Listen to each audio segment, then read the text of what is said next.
Talef Lofi, gagnant de l'édition 2011. Magic Cup, c'est un petit peu les JO de l'informatique.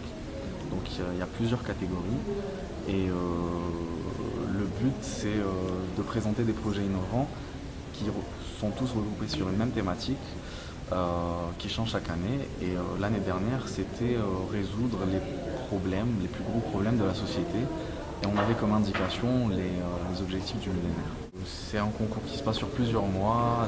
Notre finale, c'était, je crois, fin mars. C'est une compétition par équipe, donc je fais partie de l'équipe gagnante. On était 5 membres, 4 étudiants en informatique à l'IMI et un étudiant de l'ESC, HEC actuellement, l'école de commerce. Donc notre projet, c'était une plateforme d'apprentissage en chirurgie. Donc le but était d'apprendre des gestes simples de chirurgie à distance. Donc on permettait à des chirurgiens expérimentés d'apprendre à des personnes qui étaient dans des zones avec peu de moyens, d'apprendre des gestes simples de chirurgie. Tout ça avait commencé par une problématique simple, c'était que beaucoup d'opérations banales, qui ont normalement des taux de réussite très élevés, font énormément de dégâts dans des pays pauvres et donc on s'est dit que la solution à ce problème, ça serait un outil d'apprentissage à distance.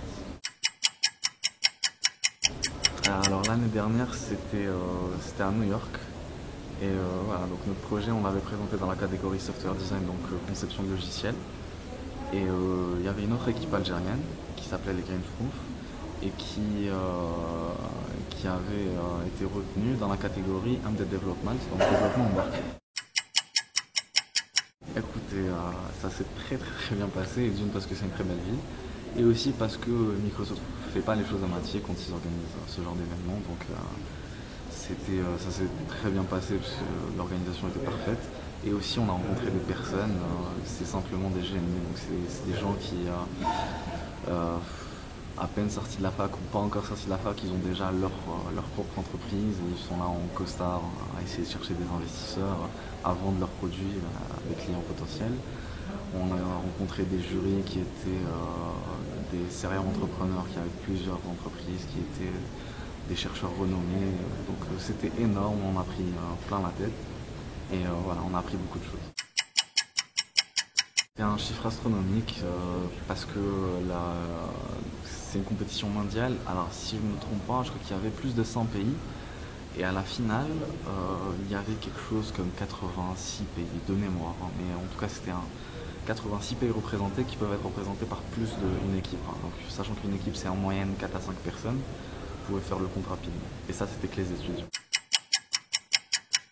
Notre classement, c'est un classement qui se fait par tour et on n'a pas pu passer le premier tour, mais sur le premier tour, ils devaient choisir 18 équipes sur 80, sur 86. Ouais. Donc on est classé entre 19 et 86. On peut aussi dire 19e ex aequo. Ce qui a changé pour Red France, c'était à l'époque de ma première participation à Imagine Cup, sachant que c'était ma deuxième participation l'année dernière. J'avais participé la première fois en 2010. C'est un concours que je suis depuis quelques années et le fait d'y participer, ça nous apporte une vision qu'on n'avait pas avant. Le concept d'Imagine Cup, c'est un concept qui nous demande de résoudre des problèmes mondiaux, alors qu'on est de simples étudiants, on galère encore avec nos TD et nos examens. On nous demande de résoudre ces problèmes-là qui touchent le monde entier sans penser une contrainte.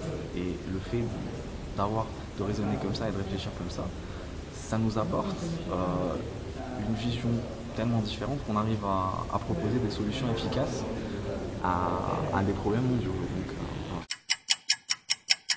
Donc, c'est une entreprise commercialisait ce projet, on avait des personnes qui croyaient en nous, donc c'est clair que ça nous encourage.